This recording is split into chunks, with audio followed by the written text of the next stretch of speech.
Discurso político, ataque digital, bueno, cómo defenderse, qué estrategias tener, bueno, para evitar este tipo de situaciones con Gabriel Slavinski, que es psicólogo, consultor y analista político. Con él hablamos de este y otros temas. Gabriel, un gusto, un placer saludarte. ¿Cómo te va? Buenas tardes.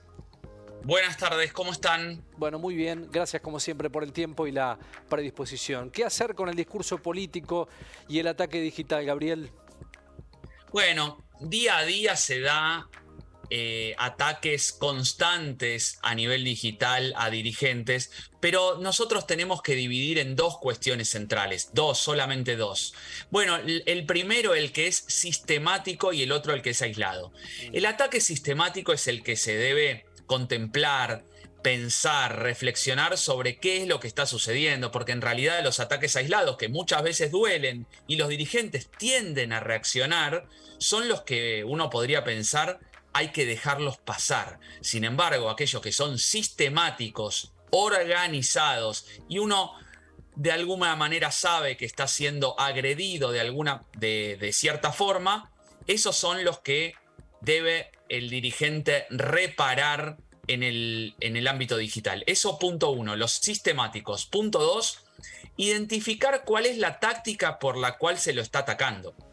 Y de alguna manera tener a la mano algunas tácticas de respuesta, como podría ser el reencuadre, buscar una explicación periférica, una explicación paralela, o la ignorancia en primera instancia, pero por sobre todas las cosas reflexionar de cómo ha llegado el ataque como para establecer un proceso de respuesta eficiente. Es la única receta que hay ante ataques digitales, tener una muy buena estrategia de defensa. Ahora, Gabriel, pensaba respecto a este tema, es darle entidad a ese ataque digital, y es parte de lo que vos estás planteando, ¿no? Por eso hay que ser muy selectivo en la forma y en el cómo uno responde. Claro, porque en realidad por eso es la primera de las cuestiones, el primer punto es si le damos entidad con la respuesta o preferimos ignorarlo. Ese es el primer dilema que uno emprende, que uno tiene que reflexionar en equipo. Aunque no lo creas, el 99% de los ataques digitales se ignoran. ¿Por qué se ignoran? Porque en general no son sistemáticos. Uno no ve detrás una conspiración que lo está siendo atacado. En otro de los aspectos también es ignorado, porque muchas veces hay dirigentes incluso que les conviene ser atacados para levantar la visibilidad. Pero en ese caso, en muchos aspectos hasta conviene responderlo. Entonces ahí viene desde el otro punto de vista, ¿qué hacer con esos ataques? ¿Cómo tomarlo como oportunidad? Bueno, si el dirigente de alguna manera lo puede tomar un poco relajado, no digo humor, pero sí por lo menos con una visión estratégica a largo plazo, hasta a veces responder es estratégicamente correcto, porque levanta la visibilidad, potencia el conocimiento y en definitiva le da una instancia de diálogo en el espacio público al dirigente que hasta le puede ser beneficioso. ¿Y cómo También entendamos de que los dirigentes, cuando se sienten agredidos, cuando lo sienten personal, cuando se sienten mal por ese tipo de circunstancias, son los que más lo padecen y peores respuestas generan. Claro.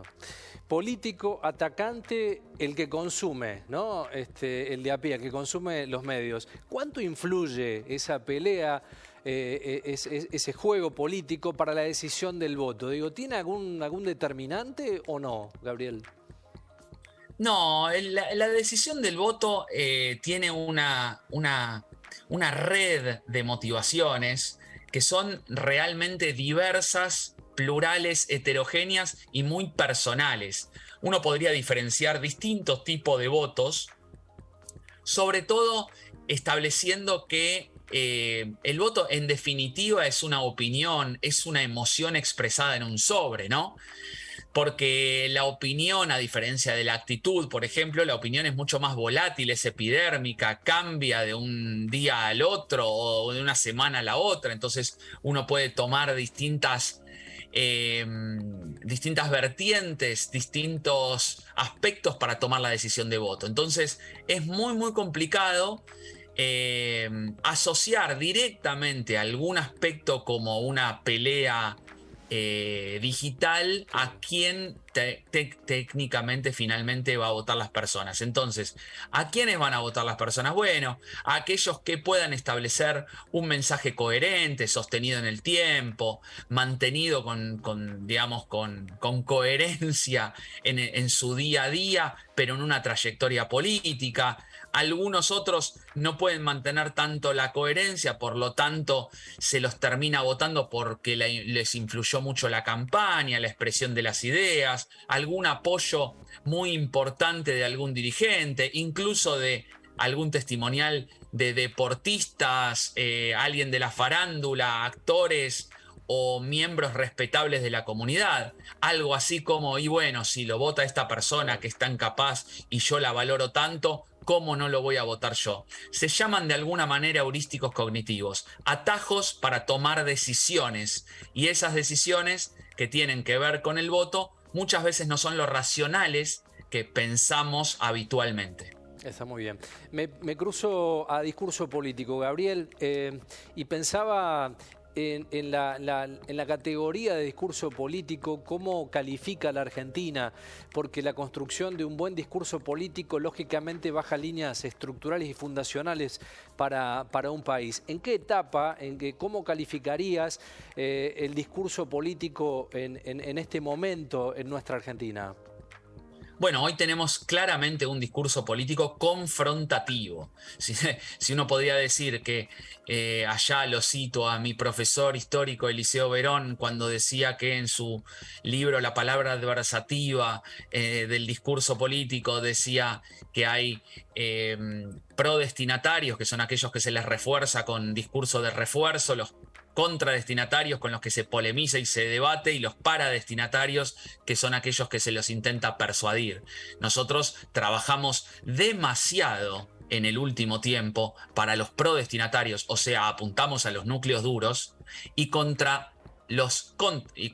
hacia los contradestinatarios con un discurso de confrontación y polémica y debate, y nos olvidamos de la gran porción que está en el medio, que es casi el 50% o 60% del electorado, que son independientes, claro, a los que se necesita atacarlos de algún modo con un discurso persuasivo. Y esto es mucho menos grieta que otros segmentos poblacionales. Ahora, finalmente, esos del medio son los que oscilan de un lado al otro, son los que votaron a Macri quizás en el 2015 y a Alberto en el 2019, porque sintieron de que moderaron sus discursos, que pudieron de alguna manera establecer algunas reglas básicas de convivencia. Hoy están polarizados más por odio hacia el otro que por amor al propio. Claro, eso te iba a preguntar porque iba a colación del intento de magnicidio a la vicepresidenta, que se habló mucho, ¿no?, de la gran cantidad de discursos de odios.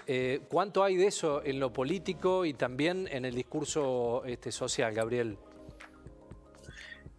Digamos, estamos en una sociedad en la que nos acostumbramos al discurso confrontativo. El discurso de odio técnicamente se llama a aquellas palabras que terminan por discriminar ciertas minorías étnicas, raciales, sexuales, etc. Técnicamente no aplicaría, aunque se sobreentiende a qué se refieren cuando hablan de odio, y es básicamente enfocarse en una campaña negativa en contra del otro, más que en las virtudes personales o de la propia coalición. La verdad es que lo que vemos es mucha confrontación y grieta, y eso no hay duda, más allá de que sea odio o no odio. Y la agresión, el intento de magnicidio hacia la vicepresidenta, más allá de que es absolutamente condenable y repudiable, no podemos decir que estamos en un contexto de violencia política. Lo que sí me parece que es muy, muy grave el intento de asesinato a la vicepresidenta. Totalmente. Gabriel, como siempre, tu aporte extraordinario. Agradecerte la posibilidad de charlar un rato contigo. Muchísimas gracias. Un saludo para todos. Buena semana.